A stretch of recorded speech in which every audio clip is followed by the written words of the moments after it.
Squad, babes. We need to say something right off the top. Oh, absolutely. We love you. Yeah. Like, honestly, everyone's sliding into our DMs, recommending shows, requesting chaos.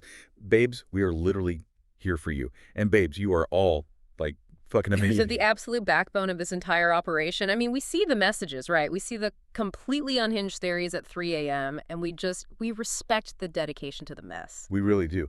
But, okay, we need to talk. Because one of us, and I'm not naming names, but I am pointing aggressively at myself right now. Yeah. One of us fell down a rabbit hole. TikTok. And, babes, we ended up on the am I the asshole side of things. Yeah. And it was dark. Like, it was so messy. And we absolutely need to share this with you. It was inevitable, honestly. The algorithm knows exactly what kind of psychological wreckage we thrive on. Like, you sent me these links at dawn, and my entire morning routine was derailed by the sheer audacity of the general public. Because people are feral. Like, literally feral. So we are going to read 3 wild stories from this cursed side of the internet, because we need to debate this. Let's do it. Okay, story number 1.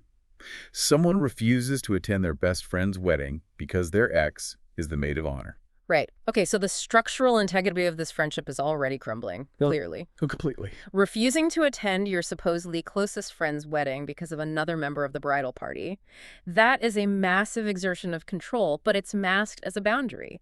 So my analytical verdict here is that the person refusing to attend is the asshole. Wait, what? No. Hear me out. You are making a foundational life event about your own, like, unresolved interpersonal drama. The strategic move is to just attend, look phenomenally unbothered, and treat the ex like an overly eager catering assistant. Are you kidding me right now? The emotional verdict is absolutely not the asshole. If my ex, who presumably ruined my life, because we only deal in extremes here. Okay. If that ex is standing next to my best friend in a matching chiffon gown holding her bouquet, I am burning the venue to the ground. You're being dramatic. I am being realistic. That is not a wedding. That is a targeted psychological attack. Yeah.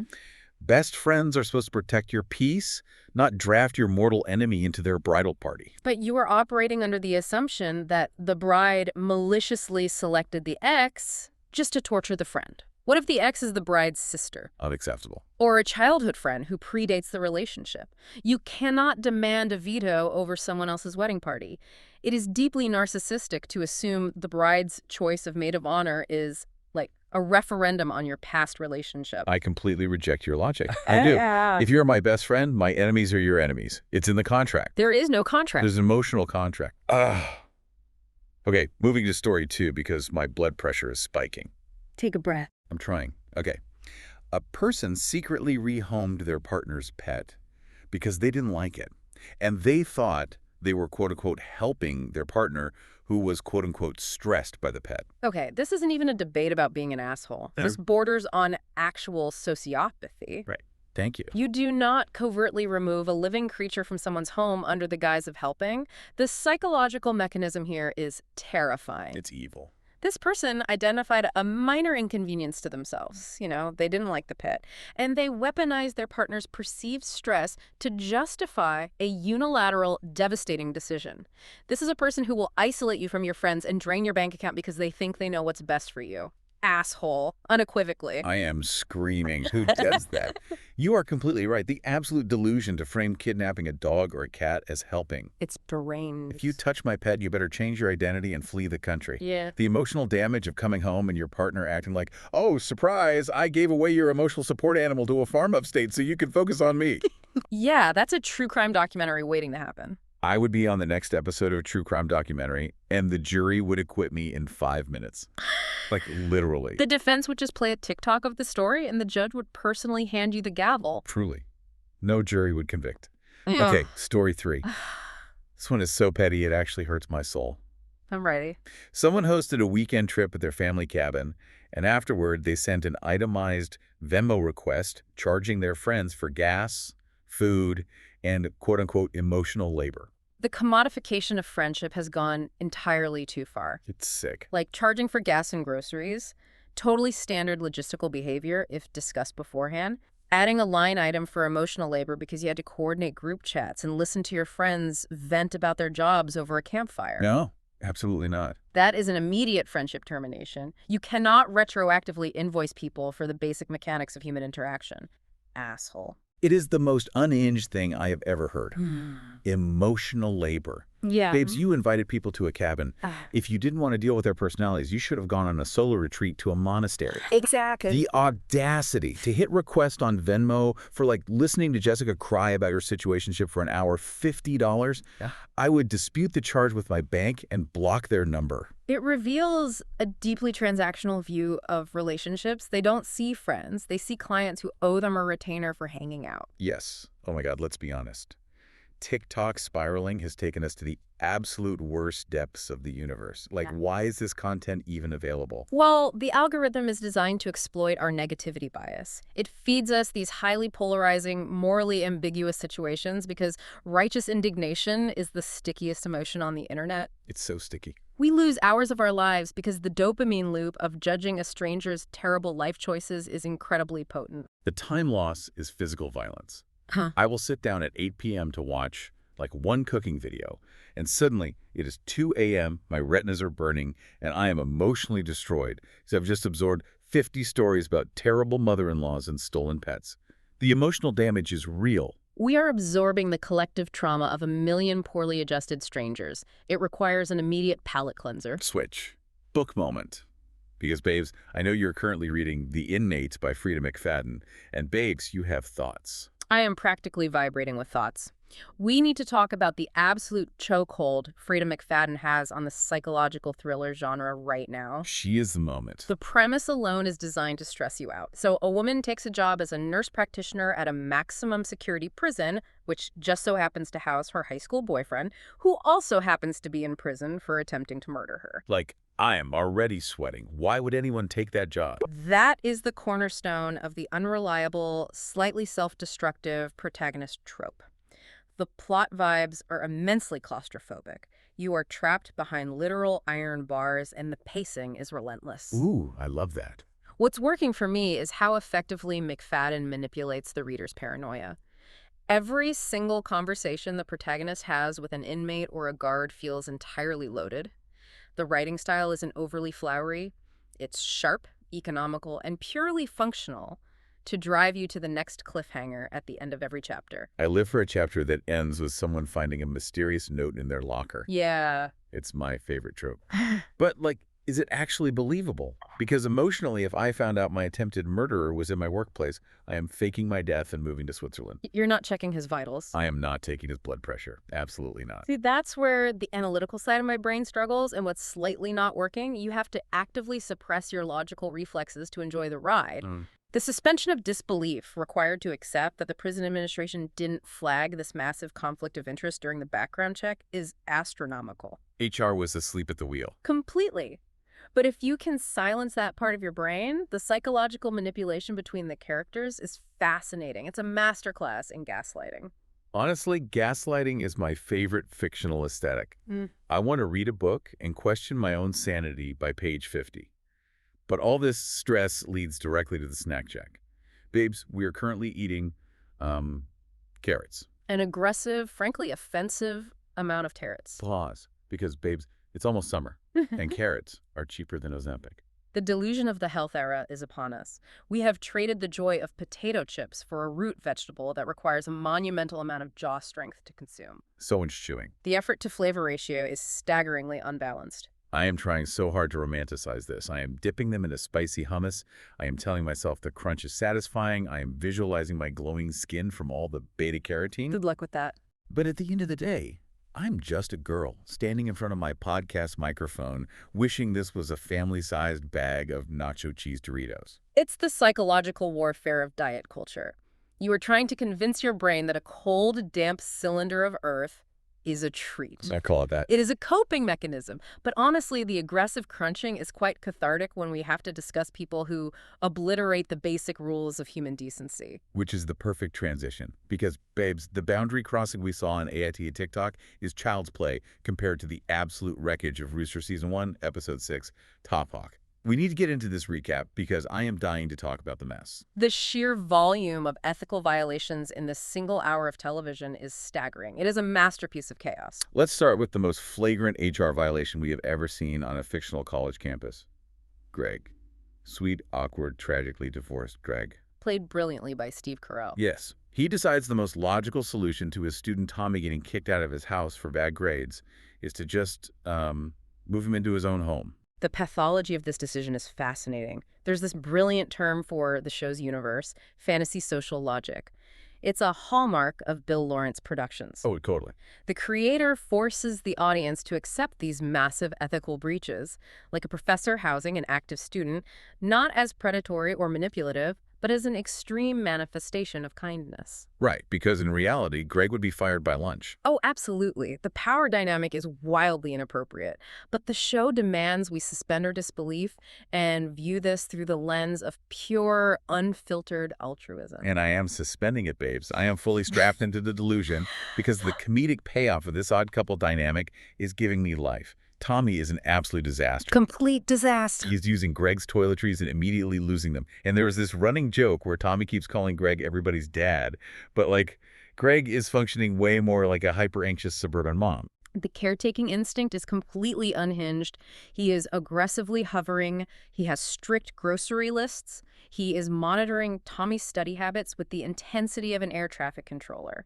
And we have to analyze the snacks. Oh my God, the snacks. Because the snacks tell the entire psychological story. Tommy has his college buddies over, and instead of throwing them a bag of pizza rolls, Greg prepares a heavily curated, bougie interpretation of ants on a log. Celery, peanut butter, but the secret ingredients are lemon zest and sea salt. I gasped. It is Michelin star catering for a bunch of hungover frat boys. It's hilarious, but the mechanism behind it is incredibly sad. Greg's divorce hollowed him out. His own child is grown and gone. That lemon zest isn't just culinary flair. It is a desperate attempt to manufacture a domestic life where he feels indispensable. Wow, yeah. He isn't just offering a couch. He's trying to adopt a fully formed human to plug the massive emotional void in his living room. It is the emotional equivalent of buying a heavily traumatized rescue dog because you don't know what to do with your weekends. He is playing house. And the longer Tommy stays, the more twisted this surrogate father-son dynamic becomes. The tension definitely builds. Because the second Greg finds out why Tommy's actually homeless, that Tommy is just avoiding his parents because they yelled at him about his grades, Greg snaps. He immediately pulls rank and kicks the kid out. But whiplash is violent. Maximo Salas, who plays Tommy, delivers this look of genuine, profound confusion because Greg has so thoroughly obliterated the lines between professor, landlord, friend, and dad that when Greg finally attempts to enforce a boundary, Tommy processes it as a traumatic personal rejection. It's so unfair to Tommy. It's a classic example of why boundaries exist. When you blur them to feel good in the moment, enforcing them later always causes disproportionate damage. My heart broke for Tommy in that moment, but I was also yelling at the screen because Greg's inability to read a room doesn't stop with his surrogate son. It bleeds entirely into his dating life. The situation with Cristle. Babes, I had to watch through my fingers. The miscommunication trope can be exhausting, but here it serves a vital purpose in examining the generational illusion of casual dating. Yeah? Greg assumes his arrangement with Cristle, played by Annie Mumolo, is a purely physical, breezy, no-strings-attached hookup. Yep. Cristle is expecting courtship. She wants a formal date. She wants a romantic infrastructure. The disconnect is so painful. Watching adults in their 50s fail at basic communication is excruciating. Right. But it makes so much sense for Greg. He was married forever. He has only ever been with his ex-wife. Right. The entire concept of modern hookup culture is completely alien to him, and he is trying to act like this cool, detached guy, and he is failing spectacularly. There's this devastating moment. Greg, trying to be radically honest, explicitly refers to their dynamic as casual. The micro-expressions on Annie Mumolo's face are brilliant. You watch her process the insult in real time. She just crumbles. She suddenly feels commodified. He accidentally makes her feel like a cheap floozy. And Cristle is a queen who deserves a white tablecloth and a breadbasket. But this is where Greg's chronic over-communication saves him. Most guys would panic and ghost her. Oh, 100%. Greg just verbally stumbles over himself, panics, and eventually secures a real, actual dinner date to fix the damage. It is messy, but at least he's trying to repair the emotional pothole he just drove his car into. Exactly. While Greg's boundary violations stem from a place of naive, bumbling caretaking, his ex-wife Katie is trapped in a completely different genre of horror. Archie's boundary violations stem from clinical, unadulterated narcissism. Archie is pure evil. Phil Dunster is playing this man so well that I actively want to throw my remote at the television every time he smirks. He's perfectly cast. He is actively sleeping with his wife, Katie, while simultaneously keeping Sunny, the young pregnant student he cheated with, completely tethered to him. We need to unpack the mechanism of narcissistic supply here, because the writers are demonstrating it perfectly. Narcissists require external validation to regulate their self-esteem because they lack an internal mechanism for it. Wow, okay, doctor. It's true. Archie isn't juggling two women because he's simply indecisive or overly passionate. He literally needs their devotion to stabilize his ego. He tells Katie to her face that he is keeping Sunny as a backup in case Katie finalizes the split. He even drops the tactical nuke that sometimes he sleeps with both of them on the exact same day. My jaw unhinged. And Katie's response is the most iconic line of the entire season. She looks this man dead in the eye and says, "Are you trying to make sleeping with two people simultaneously the moral high ground?" Incredible delivery. Babes, that is the exact playbook of a narcissist. They take their most toxic, destructive behavior and try to gaslight you into believing it's actually a noble sacrifice they are making for the greater good. It is breathtaking manipulation, and what Rooster does so intelligently is that it refuses to give Katie an easy out. Shows sometimes normalize cheating by lingering on it, but real betrayal creates a lingering, messy psychological battle. Yeah, trauma bonding is so real. The emotional inertia of a long marriage makes it incredibly difficult to just pack your bags and become an empowered, independent woman overnight. You fight your own residual affection for your abuser. The show respects that ugly reality. It is so real. But then we have Sunny, played by Lauren Tsai, who might actually be the one to break the cycle, because Sunny is making moves in the shadows. With a little assist from John C. McGinley's character Walt, Sunny lands a massive full-time job at a prestigious NYC biotech company called Biotecha. And the most critical piece of data in this entire storyline is that Sunny tells no one except her roommate Mo. She deliberately withholds this massive life update from Archie. The loudest silence on the show. Yeah. If my partner got a job in New York, we are popping champagne. But for Sunny, keeping this a secret is her realizing that Archie is a black hole. In an imbalanced power dynamic, specifically between a professor and a pregnant former student, information is currency. By withholding the biotech job, Sunny is quietly restricting Archie's access to her future. Yes, she's cutting off his supply. Exactly. The psychological reality is that establishing a geographical boundary, like moving to New York, is forcing an emotional boundary that Sunny is terrified to formalize. She is treating Archie like a bad Wi-Fi connection. She keeps hoping it will load, but it's just giving her a spinning wheel of death. Take the job in New York, Sunny. Flee. Because this inability to set boundaries in their romantic lives is completely derailing the professional lives of everyone on this campus. The spillage between the personal and the professional is catastrophic. Take Katie's storyline with her student Zoe. Zoe starts this vigilante graffiti campaign, tagging the phrase "for Katie" all over the campus brickwork as a protest against Archie's infidelity. Which, babes, sounds like incredible feminist support in theory.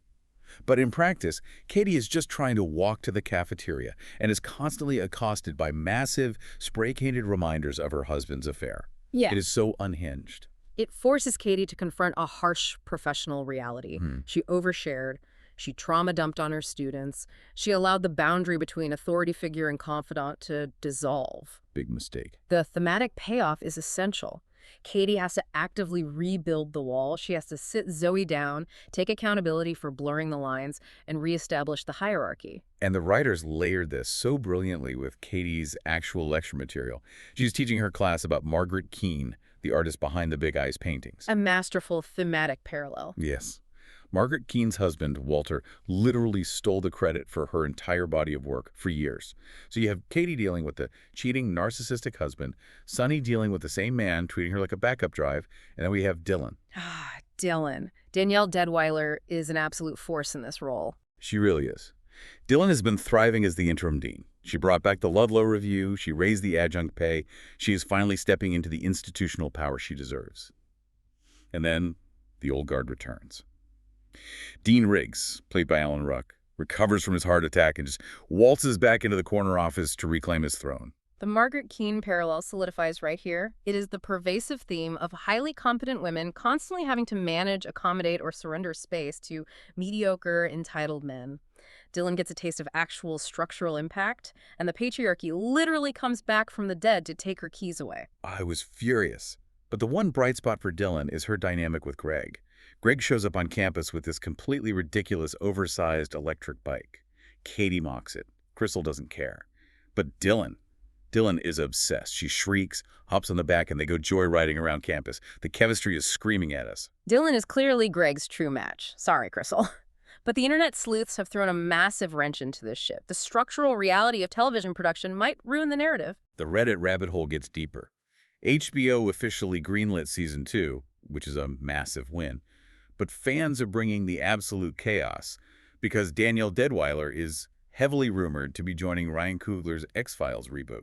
The logistics of balancing a heavy-hitting, multi-location sci-fi production with an ensemble comedy schedule are brutal. Fans are doing the math. Sure, Chris Pratt did Parks and Rec while shooting Guardians of the Galaxy, but an X-Files lead is a fundamentally different time commitment. We're terrified. The fear that Dylan won't be endgame for Greg simply because of an actor's availability is causing genuine panic in the subreddits. The real-world drama is bleeding into my fictional comfort zone. But getting back to the electric bike, this cursed vehicle brings us to the most divisive subplot of the entire episode. Officer Rory, the campus cop. The critical reception here is polarized. Some critics dismissed these scenes as disjointed filler. They argued that Greg's interactions with the cop and, by extension, the erratic hockey coach Jake were completely disconnected from the core emotional arcs. They viewed the reveal that DJ is the cop's son as a pointless detour that stalled the plot. Let me stop you right there, because those critics are wrong, and I will defend this comedy with my life. The scene where Greg and Officer Rory stand off over the bike is television gold. Rory threatens to watch Greg like a cop hawk. Greg, absolutely baffled, asks if he is trying to say car park in a thick Boston accent. The devolution of that scene is mesmerizing. Steve Carell and Roy Skull just abandon all pretense and start aggressively honking exaggerated Boston A sounds at each other. Pop hawk, cop hawk. It is so incredibly stupid, and I was crying laughing. You can literally see the actors trying to make each other break character. And later, Greg hands the cop a literal Monopoly get-out-of-jail-free card for protecting a kid from Coach Jake, but gravely clarifies that it cannot be used for murder. It is unhinged. Your defense is analytically sound when you consider narrative pacing. These scenes are not treading water. They function as a necessary comedic sorbet. The episode is drowning in the heavy, suffocating themes of infidelity, psychological abuse, and the panic of a pregnant 20-something. You need a break. You cannot sustain that level of dramatic tension for an hour without exhausting the viewer. The absurdism of a Boston accent standoff operates as a release valve. It lowers the audience's guard. Exactly. You need the laugh so the final twist actually lands and shatters you. Which brings us to the mother of all twists, the final minutes. Babes, my heart rate is elevating just thinking about it. Let us construct the scene. Greg has successfully navigated the miscommunication with Cristle. They have their formal dinner, they retreat to her home. The atmosphere is highly adult, sexually charged, and seemingly secure. Greg is wandering around her dimly lit kitchen, half naked, searching for a can of whipped cream. Crystle's in the bedroom, screaming highly explicit instructions about what she intends to do with that whipped cream. It is chaos. And then, the ultimate boundary collision occurs. The front door opens. Tommy walks in. Tommy enters the kitchen. The anvil drops. Cristle is Tommy's mother. I screamed. I literally threw my phone. The horror on Maximo Salas's face. It isn't a goofy sitcom double take. It is the visceral, soul-crushing terror of a young man watching his reality fracture. His professor, the man who just tried to be his surrogate father, is standing in his childhood kitchen holding Ready Whip, preparing to hook up with his actual mother. The psychological irony is devastating. Tommy spent the entire episode calling Greg everybody's dad. And because Greg fundamentally refused to maintain professional and personal boundaries, he has maneuvered himself into a position where he is literally about to become Tommy's stepdad. I can't even process it. It is the ultimate, inescapable punishment for the fantasy social logic we discussed. The bubble has violently burst. And the Reddit sleuths. Some of them absolutely called it. Fans pointed out weeks ago that Tommy deliberately used the plural word parents when talking about his home life to actively hide the fact that his mom was single. The writers breadcrumbed this entire disaster. It is a masterclass in misdirection and consequence. Greg can no longer hide behind his bumbling, well-intentioned caretaking.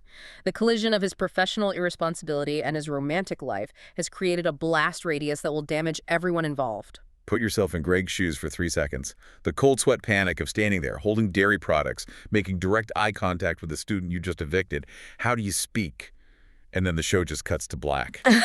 Unbelievable. Which means it is time to move into segment 1. Who is actually in the wrong? Call it no gray area pick a side. If we isolate the final catastrophic kitchen scene, the analytical blame falls squarely on Greg. Cristle is innocent. She is simply attempting to date an adult man. Tommy is innocent. He is just returning home. Yeah, true. Greg is the central node of the boundary failure. He initiated the inappropriate housing situation, he fostered the surrogate dynamic, and he failed to perform even the most basic vetting of his new romantic partner's life. He weaponized his good intentions, and it caused a multi-casualty emotional event. I'm actually going to pivot and say the person most in the wrong for the entire episode is Archie. Greg is an idiot, but his destruction is accidental. Archie is a calculated domestic terrorist, sleeping with 2 women on the same day and calling it the moral high ground. He's the villain of the season, and everything he touches rots. A fair assessment of the macro villain versus the micro idiot. Moving to segment 2, most unhinged behavior. What made you pause and question everything? The ants on a log with lemon zest? Yeah. I'm sorry, but the culinary delusion required to serve citrus-infused celery to a 19-year-old boy in a backward snapback is a cry for psychological help. This is the most unhinged domestic behavior I have ever witnessed. I will counter with Sunny keeping the biotech job a secret. Not because it is the wrong move, but because the level of compartmentalization required to smile at your toxic partner while secretly plotting an interstate corporate escape is chilling. It is highly effective but deeply unhinged survival behavior. Segment 3. Who would you avoid in real life? Immediate no. Explain why. Go for it. I am avoiding Zoe, the graffiti artist. Emotionally, I understand she thinks she's being an ally to Katie. But babes, if I confide in you about my divorce, and your response is to vandalize public property with my name, you are a liability. I cannot be associated with someone whose reaction to interpersonal conflict is committing a misdemeanor with spray paint. Immediate no. My strategic avoidance is Coach Jake. The man is a walking HR violation surrounded by empty liquor bottles. If you're anywhere near him, you will inevitably be subpoenaed when the university faces a massive civil lawsuit. He is a systemic risk. Avoid at all costs. Okay, final segment. Segment 4. What would you do? Put yourselves in the situation. You are Greg. You are in the kitchen. The whipped cream is in your hand. Tommy is staring at you. How are you handling it? Be honest. The only viable strategic option is complete radical dissociation. You place the whipped cream on the counter, you do not break eye contact, you walk out the front door, get on your oversized electric bike, and you drive until the battery dies. You resign via email the next morning and relocate to a cabin in the Pacific Northwest. The situation cannot be salvaged through dialogue. Honestly, I am faking a medical emergency. I am dropping the can, clutching my chest, and collapsing onto the linoleum. Call an ambulance. The embarrassment of an ER visit is infinitely preferable to explaining to my student why I am about to glaze his mother like a pastry. It's the only way A out. tactical fainting spell. I respect the commitment to the evasion. It is the only option. Babes, this recap gave us absolutely everything. The mess, the stress, the electric bikes. Which means we have to wrap up. Snark Squad, thank you for riding with us through this absolute chaos. We love the DM love. Keep sending us your theories. Keep surviving the TikTok algorithm. Send us your worst AITA spirals. Let us know if Frida McFadden is ruining your sleep schedule. And please, tell us if you are on the carrot delusion diet or if you are actually enjoying your snacks. We need to know. More importantly, jump in the comments.